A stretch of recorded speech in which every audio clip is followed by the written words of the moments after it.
hell of a, she's so fine. Hell of a, blows my mind. Hell of a, lights my day. Hey guys, today is Thursday, August the 6th, 2020, and I wanted to do just a brief video because there's a whole lot of talk at the water cooler, and I just wanted to take a time out and address it. It's just a little bit of a kink, and that's what we're going to do, is iron it out here. So, Miss Teresa Martin, who is Kanika's mother, posted this on her Facebook page one day ago. My family and I are not a part of any GoFundMe. Absolutely correct. 1000% the truth. I have received inboxes stating I'm or were aware of money being collected off Kanika's name once again. It's not actually money being collected in Kanika Jenkins' name. Let's get that straightened out right there. Let's nip that in the bud. It's being raised in the Kanika Jenkins case. Would it have been more satisfactory had it been worded video authentication Crown Plaza footage? I mean, I'm just saying, like, would that have made that much of a difference? I'm not really sure. But regardless, just so you know, I have but God and some damn great lawyers. J4K for life with the blood of Jesus. Hallelujah. Alright. Yes, she does have some damn great attorneys. I will say that. And just as a courtesy, and because that's the environment I'm familiar with. I worked in a law firm, private law firm, for many years. And then I also worked with that same private attorney for the state of Kentucky. Okay? That's the environment I'm in, so I'm familiar with courtesies and how they go. So what I did, because I personally felt like it was the right thing to do, is I contacted Mr. Jeffrey Feiger's office just to let them know, as a courtesy, that the J4K community, back it up, the true J4K community, we're in the process of getting video authenticated. Alright? I did not have to do that. I did not need his permission. I didn't need anyone else's permission. Amp Easy didn't need anyone's permission. He's a grown man. I got the following response back from them. I contacted them on Thursday, July the 2nd, 2020 at 12:53 p.m. Thank you for contacting Feiger Law. We have received your message and we will get back to you as soon as possible. However, if you need immediate assistance, please give us a call at 1-800-294-6637.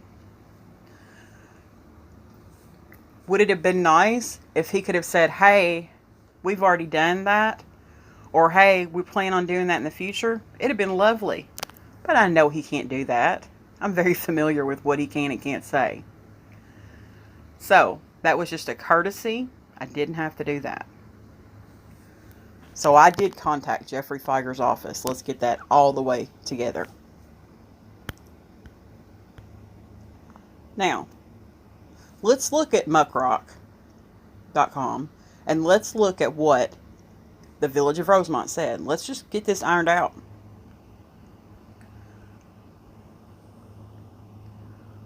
To whom it may concern, pursuant to the Freedom of Information Act, 5 Illinois CS, I am requesting the following records. Any and all available audio or video surveillance camera files, recorded or captured by a surveillance camera system and stored by Crown Plaza Hotel O'Hare on their premises located at 5440 North River Road, Rosemont, Illinois, 60018, obtained in the course of the Rosemont Public Safety Police Department's investigation into the death of Kanika Jenkins, specifically as it pertains to the following dates. September 7th, 2017 through September the 10th, 2017, inclusive, and consisting of all documented surveillance camera video files, totaling up to 24 real-time hours for each date. Said footage is known to be currently in the care, control, and or possession of Rosemont Public Safety Police Department. Any and all audio or video surveillance video files otherwise obtained by Rosemont Public Safety Police Department in the course of their investigation in the death of Kanika Jenkins, not stored directly by Crown Plaza Hotel O'Hare on their premises. Any and all, quote, FARO, end quote, brand software or other branded 3D laser scanning devices original source scanned raw files, .fls, project point cloud data, or compiled scene project report data produced by and or resulting from the usage of 3D laser scanning technology used or employed by the Rosemont Public Safety Police Department or agent thereof in the course of their investigation into the death of Kanika Jenkins. The audio or video files being requested are known to be in the care, control, custody, and or possession of the Village of Rosemont Public Safety Police Department at the time of this submission. As such, my request should not be placed any undue burden on the state to locate, compile, and present the information/files being requested. Additionally, due to the total number of files as well as large file sizes, which make accessing via web browser a time-consuming, cost-prohibitive, and impractical solution for this request. Due to storage requirements and because each file must first be downloaded locally in order to view, it then becomes especially difficult for those with special needs who may require accommodations. Because the statute allows for such a request, and for these reasons, I am further requesting that the requested information or files be copied onto a hard disk drive, external or other Windows-compatible storage drive.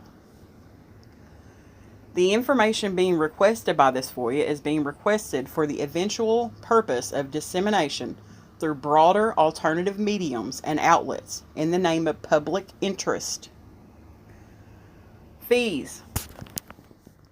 I would be grateful if you would inform me of the total cost of fees associated with and in advance of fulfilling my request.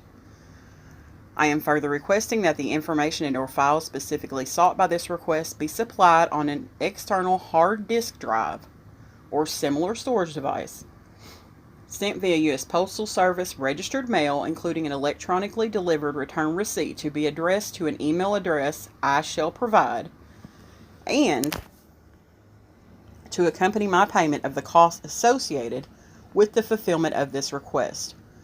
I further understand it will be my responsibility to satisfy in full all reasonable costs associated with this request prior to its fulfillment and or mailing.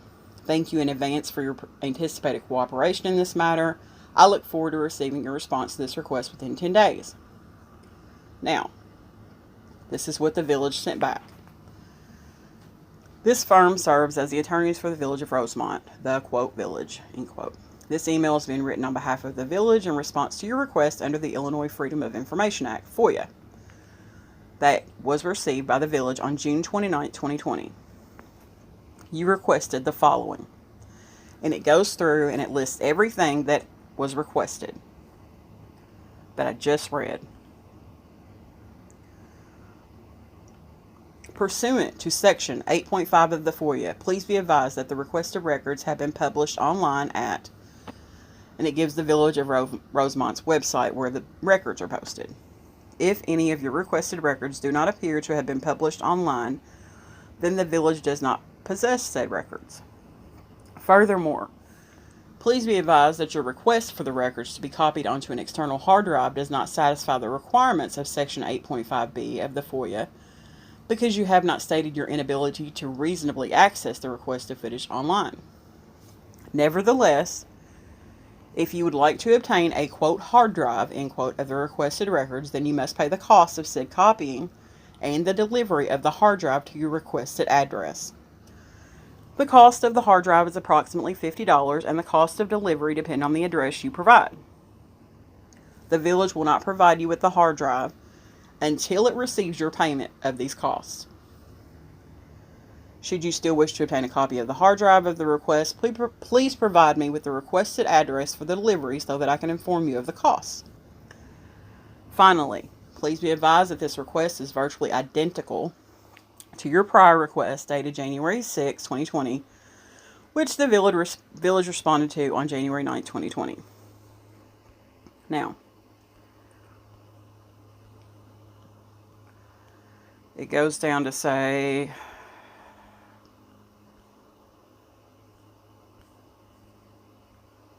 they're just saying what they told him in January. All right. This is dated July 14th, 2020.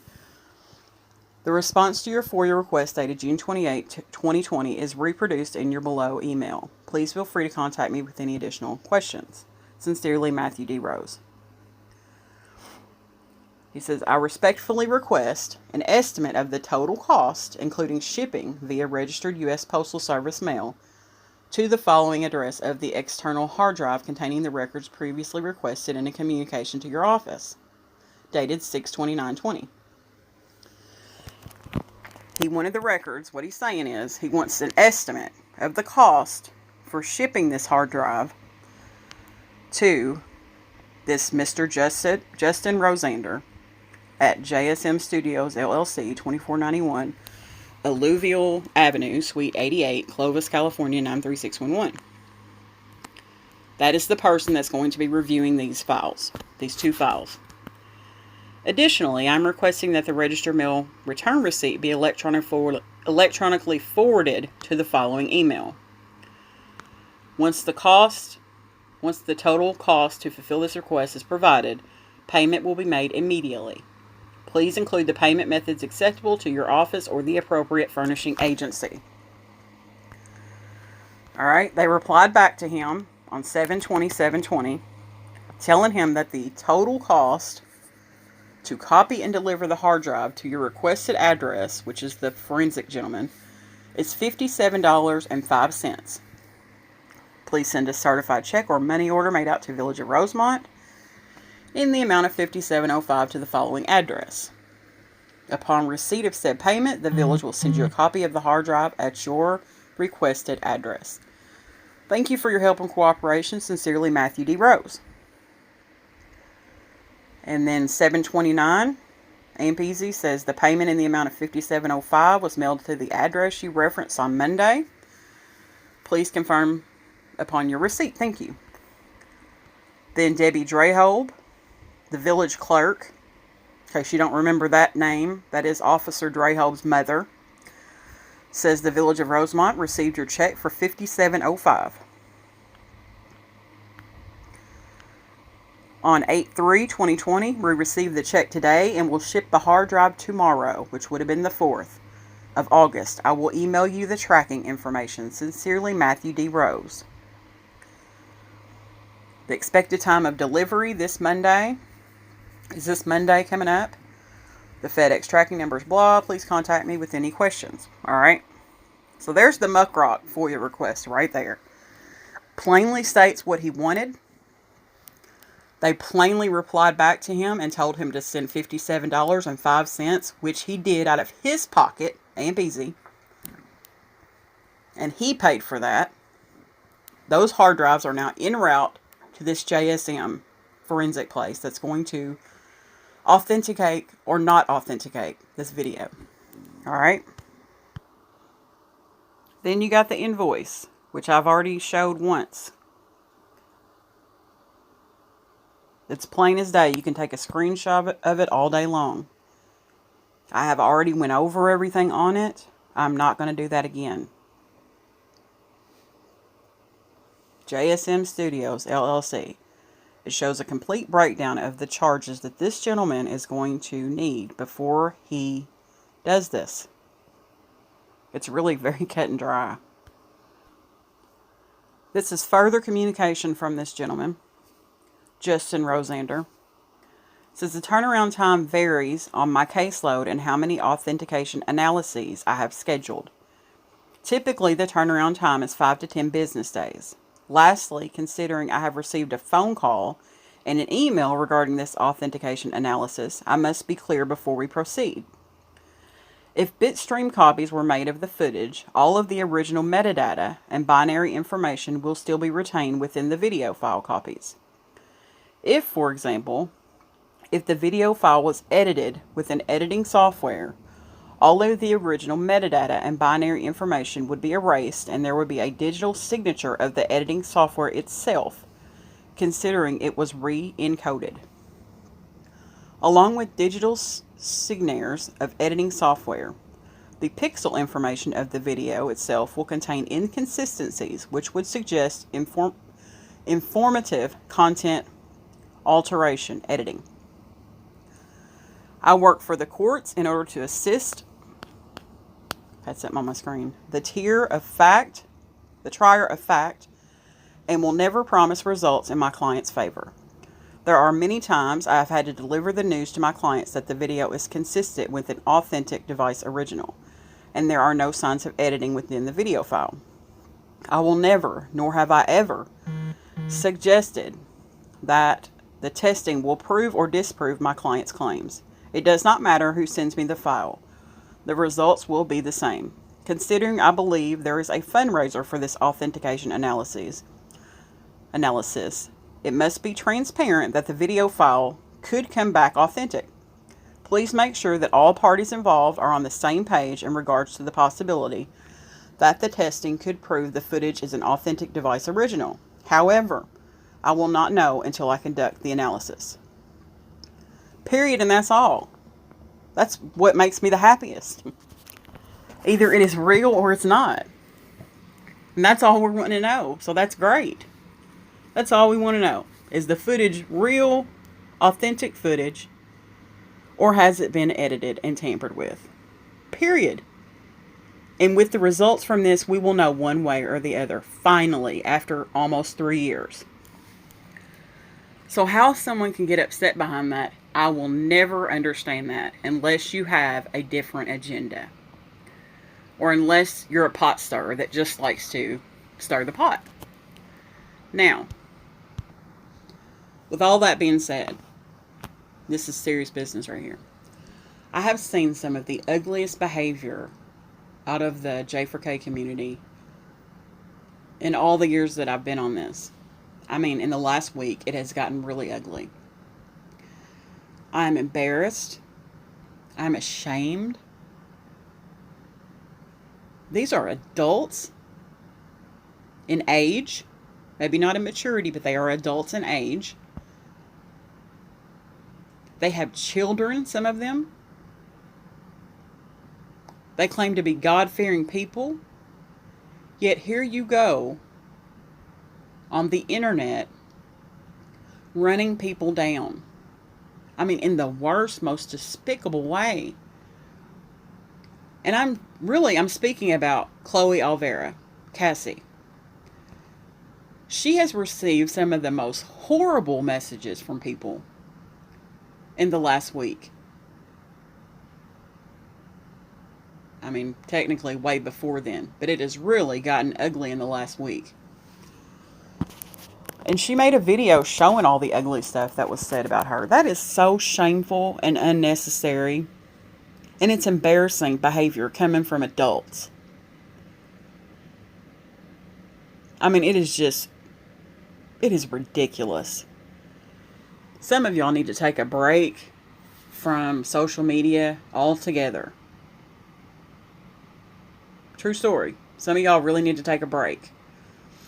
But what I encourage you to do is go to AMPC's page or whatever you need to do and check all this out for yourself. There is nothing hidden behind it. It has been completely transparent from jump. From jump. Maybe that's what people are scared of, because it's so transparent. There's nothing hidden about it. Period. But Cassie had nothing to do with any of it. She donated And that was it. She had nothing to do with this. So I don't know, and I don't understand why she's taking the brunt of all of it. I really don't. I really don't. I think that some of you all dislike her so much that anytime she does anything that's good, you still jump on it and want to jump on her. And I hate to tell you all this because some of y'all don't realize this. But some of the facts that we know today, some of the information, the research that we have today came from her. And you can like that or not. But that's a true story. She has contributed so much by way of her time and information that it is ridiculous for you all to treat her like that. I don't know her personally. I've emailed with her a couple of times. I've never had a problem with her. I did apologize to her because I really thought one way about her, and I felt bad for thinking that way, even thinking that way, and I apologized to her about that because I'm a woman, I'm a grown-up.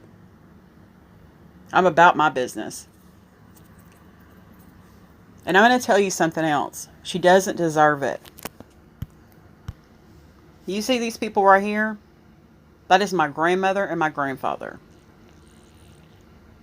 This is why I am like I am.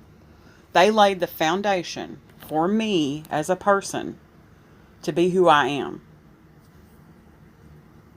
I have manners. I have etiquette. I'm smart. And I know right from wrong. And they taught me to love everybody and to treat everyone the same. And that is what I do. That is what I certainly strive to do. And when I don't uphold that is when I feel bad.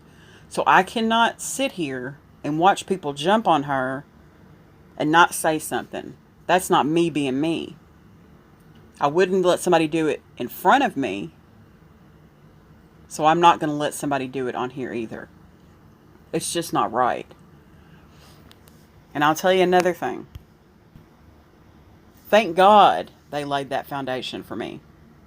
I thank God for them every single day that I'm alive. Do you see that right there? Those are my sons.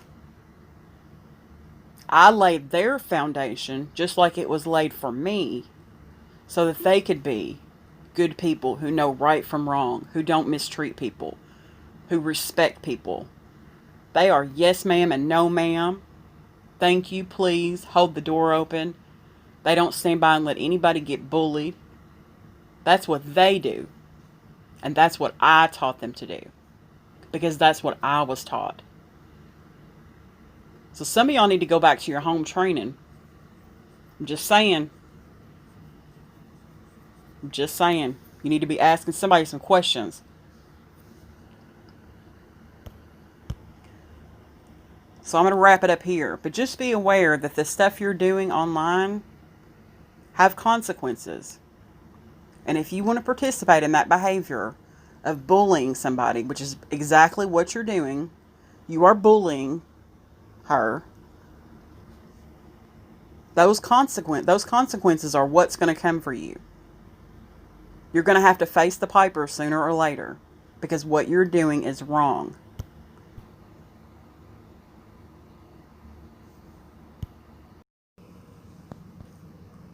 So let's refresh this real quick. What is cyberbullying? It's bullying that takes place over digital devices like cell phones, computers, and tablets. Can occur through SMS texts and apps or online and social media, forums, or gaming where people can view, participate in, or share content. Cyberbullying includes sending, posting, or sharing negative, harmful, false, or mean content about someone else. Let me repeat that one for the people in the back. It includes sending, posting, or sharing negative, harmful, false, or mean content about someone else. It can include sharing personal or private information about someone else, causing embarrassment or humiliation. Some cyberbullying crosses the line into unlawful or criminal behavior. And let me show you something. This might shock you. I found this bar graph which shows where are people cyberbullied on social media platforms. And I was kind of shocked by the results, to be honest with you.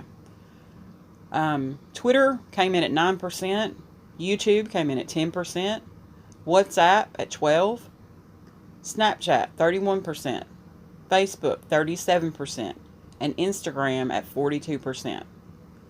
I was kind of shocked by that, I'll be honest with you. I have all of those except for the WhatsApp. I don't really use Facebook like that because of the foolery that goes on there. And I really don't use Snapchat either. But I have them. But I was kind of shocked by that. I was kind of shocked that Instagram came in at the top, to be honest. And I thought Twitter would be a little bit higher on there as well. So, I just wanted you guys to see that so you could be aware of it. But I just wanted to say this, and I'm done. I wouldn't be being me if I didn't speak up and say something about seeing someone being bullied. I've been bullied over the last week or so. I've got somebody making videos about me, a whole series of foolery. I don't really care, you know what I'm saying? I don't care about that. They're pissed off because I have a different opinion than they do. And that's what they have, is an opinion. So they're upset, got a little butthurt because they got a different opinion than I do. That's fine. I didn't know you had to go and make a video about me, though. And sped me up like a cartoon, which is cool, you know what I'm saying? But this has just got to stop. This foolery has got to stop. The misinformation of Kanika Jenkins' case. That's what this needs to be called. It's not going to stop us. We're still going to raise the money. So, with all that being said, I hope you guys have a fantastic day. I'm working on a pretty big video, and I was really hoping to get it out before I have to go to work tomorrow. So, I'm going to get busy on that. So, you guys have a great day, and thanks for watching.